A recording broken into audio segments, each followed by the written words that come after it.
Moving on to government policy more broadly, would she put into plain English for everyone the Prime Minister's assertion last week that total spending will continue to rise and it will be a 0% rise in 2013? Well, the right honourable gentleman will know that all the figures are set out in the budget book. And our commitment is very clear.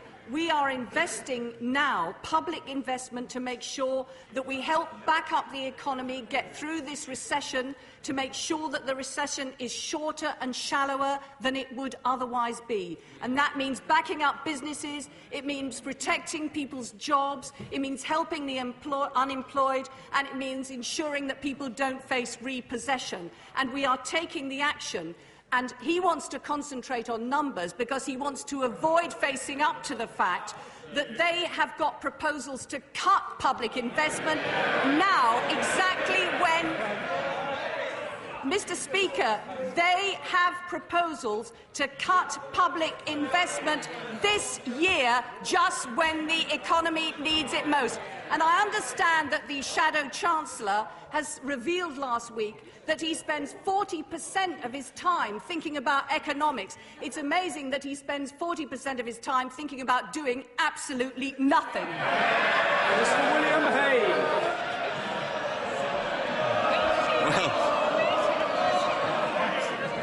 Perhaps the Leader of the House could spend 100% of the next minute trying to answer the question that she was asked about what the Prime Minister meant by a 0% rise. Is it not now clear that every single word of the assertion that he made last week is wrong?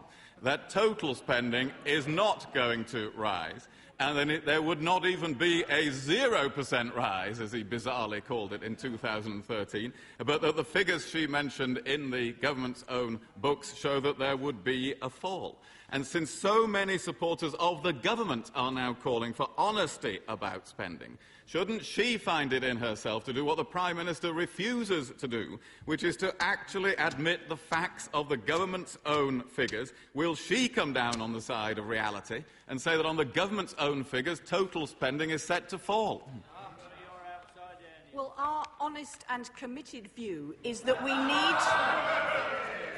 need to invest now to back up the economy in order to make sure that the situation, not only for individuals who've worked hard to build up their businesses, not only to protect them, but to make sure that the situation is not worse in the longer term.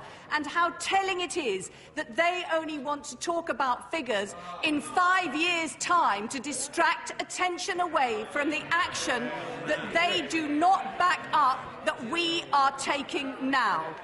William Hague. Well, there's no need to talk about the figures in 5 years' time, since the government's own figures show that capital spending will fall from £44 billion this year and fall every year to £22 billion in 4 years' time. Isn't the point that capital spending is being halved an absolutely indisputable fact? I think that the right honourable gentleman knows full well that the reason for the figures is because we are bringing forward capital spending. We are not cutting capital spending.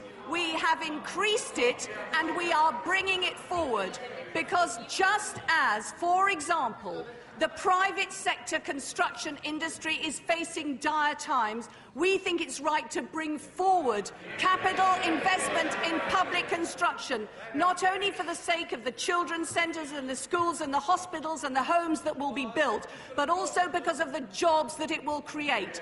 And the truth is, there is a big distinction because whilst we are investing and bringing forward that capital investment, they would actually pull the plugs on the public sector just when the private sector is struggling.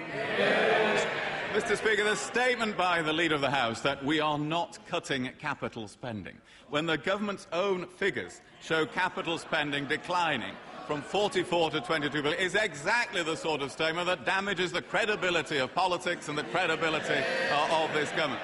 It's no wonder they're abandoning their numeracy strategy when ministers won't admit that 22 is half of 44.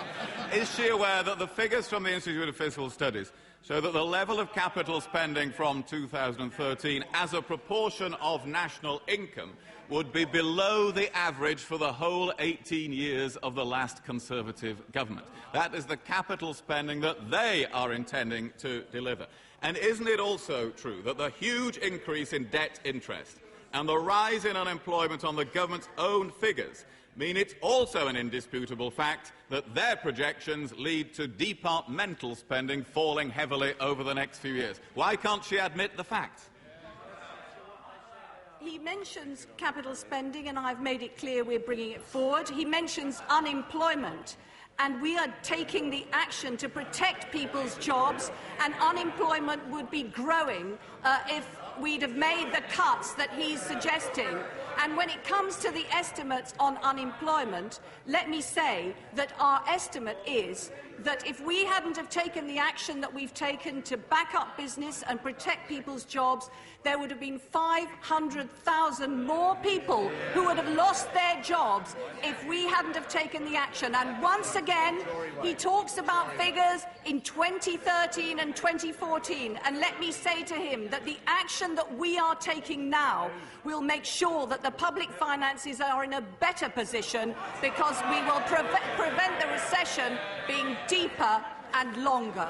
Mr. William Hague. Speaker, if the Right Honourable Lady believes that capital spending is not being cut and that unemployment isn't growing, it is no wonder the government are so deeply out of touch with the people of this country and with the condition of the economy. Isn't it the case that any government elected at the next election is going to inherit public finances in an unbelievable mess after 12 years of a Prime Minister who spent everything in the boom, who thought the bust would never occur, who believed it abolished the economic cycle? Now capital spending is being cut, total spending is being cut, departmental spending is set to be cut. Those are the government's own plans. And aren't those Labour cuts being brought in by a Labour Chancellor, made necessary by the actions of a discredited Labour government over the last 12 years? We have rebuilt hospitals over the last 10 years. We have rebuilt schools. We have paid down debt. And we are now facing the challenge. Yes? Yes. I apologise for interrupting the Leader of the House. There is simply far too much noise. Honourable and Right Honourable members need to calm down. Leader of the House. And yes, we have paid down debt so that we have the second lowest debt in the G7. And we are responding to the challenge of this recession. And the truth is, it's the opposition that are embarrassed about their past, failing to face up to the challenge of the present, and have nothing to offer the future.